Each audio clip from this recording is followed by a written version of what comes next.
Assalamualaikum warahmatullahi wabarakatuh. Nama saya Jannah dengan NIM 2020 03 10 27 0002. Pada kesempatan ini saya akan mempresentasikan mata kuliah manajemen pemasaran tentang praktik manajemen pemasaran Islami.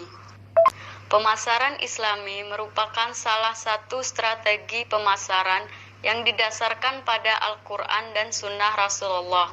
Pemasaran Islami merupakan sebuah disiplin bisnis strategis yang mengarahkan proses penciptaan, penawaran, dan perubahan nilai dari satu pemeriksa kepada stakeholdernya, yang dalam keseluruhan prosesnya sesuai dengan akad serta prinsip-prinsip Islam dan muamalah dalam Islam. Herman Kartajaya dan Muhammad Syakir Sula memberikan dua tujuan utama dari marketing syariah atau pemasaran syariah, yaitu yang pertama, memarketingkan syariah, di mana perusahaan yang pengelolaannya berlandaskan syariah Islam dituntut untuk bisa bekerja dan bersikap profesional dalam dunia bisnis.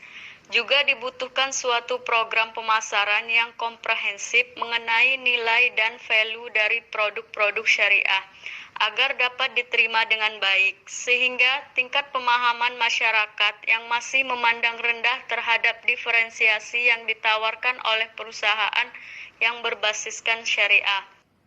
Kedua, mensyariahkan marketing.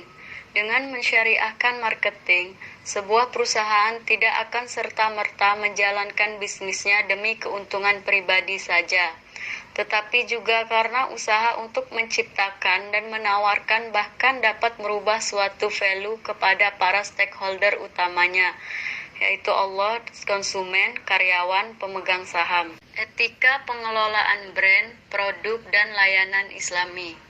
Mengenai pelayanan yang kaitannya adalah dengan produk, dalam hubungannya dengan kinerja atau bisnis Islam, seorang pelaku bisnis Muslim diharuskan untuk berperilaku dalam bisnis mereka sesuai yang dianjurkan Al-Quran dan Sunnah. Sopan santun adalah fondasi dasar dari inti dari kebaikan tingkah laku, dan ia juga merupakan basic dari jiwa melayani dalam bisnis. Dalam jual beli atau perdagangan harus berlandaskan pada kejujuran. Allah Subhanahu wa Ta'ala melarang pedagang bersumpah palsu pada konsumennya agar melariskan barang dagangannya dan mencari daya tarik pembeli. Karena bersumpah palsu dapat menjadi penghalang bagi kita dari segi keberkahan maupun dari segi yang lainnya. Etika pengelolaan persaingan, distribusi, dan komunikasi pemasaran Islami.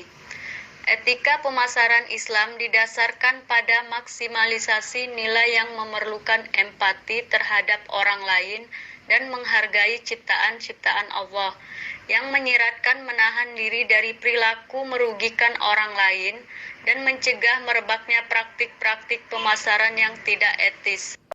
Kepatuhan terhadap kerangka etika Islam yang didasarkan pada kejujuran dan keadilan menjamin martabat dan kebebasan baik manusia, konsumen maupun produsen, pikiran, hati nurani mereka dari semua jenis perbudakan. Dalam persaingan usaha, hendaknya ada komitmen bersama di antara para pesaing terhadap konsep persaingan, yaitu persaingan tidak lagi diartikan sebagai usaha mematikan pesaing bisnis, namun dilakukan untuk memberikan sesuatu yang terbaik dari usaha bisnisnya. Menganggap bahwa pesaing bisnis bukanlah musuh, namun dianggap sebagai benchmark.